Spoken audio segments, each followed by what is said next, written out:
Welcome to today's Explainer. We're unpacking a truly wild, deeply emotional journey today.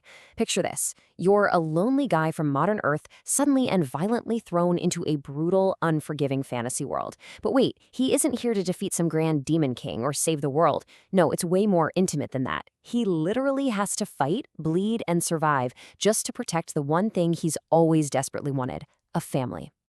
So, what happens when a desperate Christmas wish lands you squarely in a medieval slave caravan? Honestly, it sounds like some kind of cruel joke, right? The story kicks off with this incredible cinematic cold open.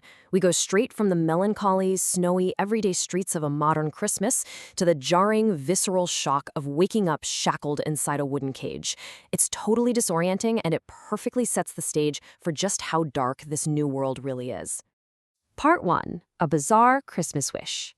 Let's see how this all started. To really get how we ended up here, we need to meet our protagonist, Ju Wan. Back on Earth, his life was pretty much defined by total isolation. His parents tragically passed away in a car crash on Christmas Eve years ago. So while everyone else is out celebrating the holidays with their families, he's just wandering the streets completely alone. His life was depressing and felt utterly meaningless. But then, during one of these lonely walks, he crosses paths with this creepy begging man dressed in a Santa suit.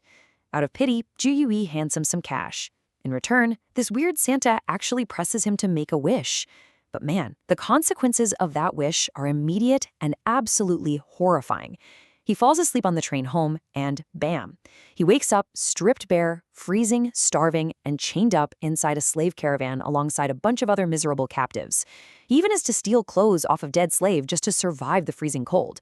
So yeah, he got isekai, but to the absolute lowest rung of society. The dramatic irony here is just twisted. Think back to what the Santa promised. Say the true wish hidden deep down in your heart: I will give you a happy family. Ju had admitted that all he truly wanted in life was a loving wife and a daughter. But now, as he sits starving in that filthy cage, watching every single other slave get purchased by villagers while he's completely ignored, he hits rock bottom. He curses that Santa. I mean, the promise of a happy family feels like a sick, twisted lie at this point. Part 2. Bought by an Angel. Unable to bear the starvation and the sheer hopelessness of being the one unsold slave, Ju decides he's just going to end it all. He grabs a fork, getting ready to plunge it into his neck. But right at that exact moment, a beautiful woman appears and stops him. She offers him a piece of bread that, to his starving eyes, looks like a Michelin star meal. And she's got this quiet little girl with her. To Ju, she literally looks like an angel descending from heaven. But Liz, this supposed angel, she's actually living in her own personal hell. This fantasy setting pulls no punches, guys. Liz was originally sold by her own father for a mere rabbit skin. Let that sink in. A rabbit skin. She was then forced to marry a violent mountain keeper who abused her every single day. After he was reportedly killed by a wild animal, she was left with his young daughter from a previous marriage.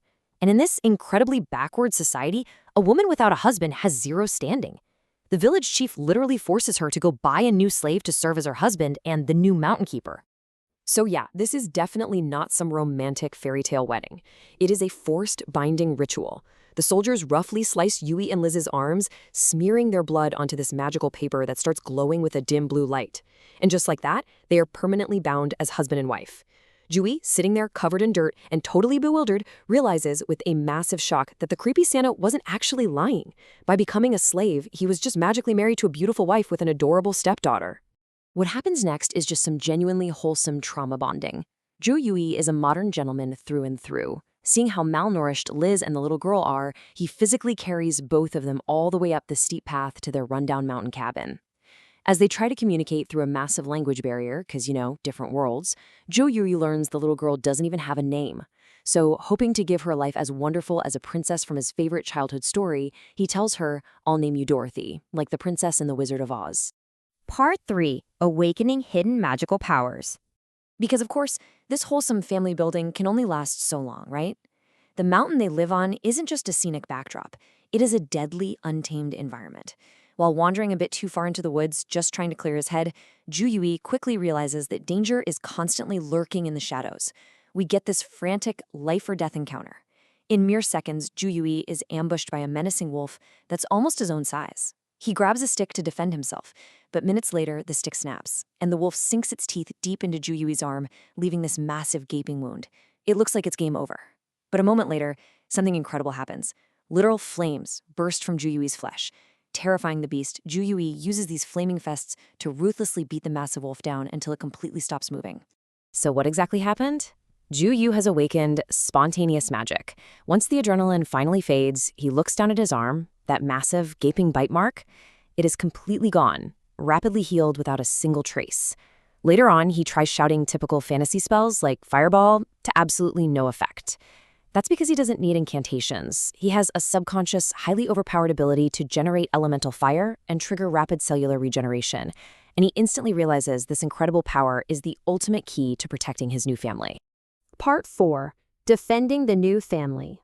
Armed with this new power, Ju Yui's priorities become crystal clear. He brings the massive wolf back home, processes the meat, and for the first time in what feels like forever, Liz and Dorothy are actually able to eat until they fall into a massive food coma.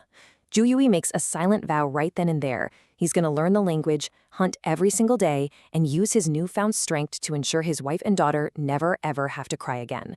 But, things can't stay peaceful for long. This fragile peace is violently shattered.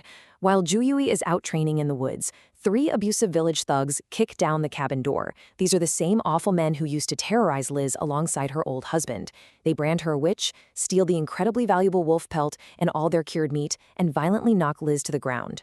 And worst of all, they decide to burn the cabin down to cover their tracks, all while little Dorothy is still hiding, absolutely terrified under the bed. Out in the forest, Ju Yu hears the screams and just sprints back.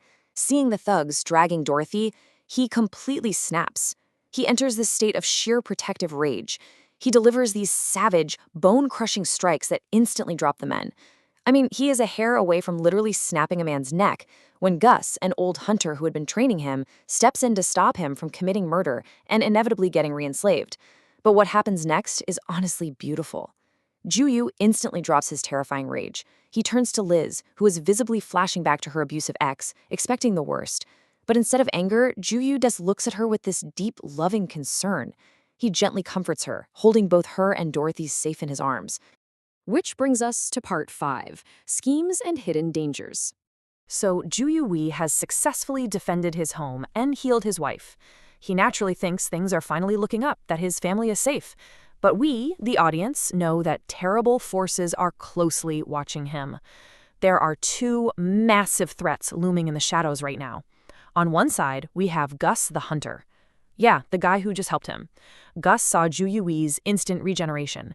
See, Gus is harboring a 20-year grudge against the goblins who crippled him, and he secretly plans to manipulate Ju Yui into a deadly suicide mission just to get his revenge. On the other side, we have the incredibly greedy village chief. He also noticed Ju Yui's healed arm. He knows that healing mages are insanely rare in this world, and he's secretly plotting to sell Ju Yui to a wealthy noble in the big city so he can live a life with pure luxury. And the craziest part? Ju Yui is completely oblivious to all of this. He's just happily focused on providing for Liz and Dorothy.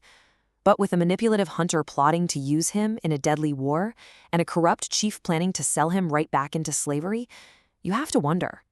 With powerful enemies scheming in the shadows, how on earth will Ju Yui survive the impending betrayal? It is a massive cliffhanger that completely flips the stakes of the story. Thanks so much for hanging out with me for this explainer today, and I highly encourage you to check out the source material to see exactly how this intense journey unfolds. Catch you next time.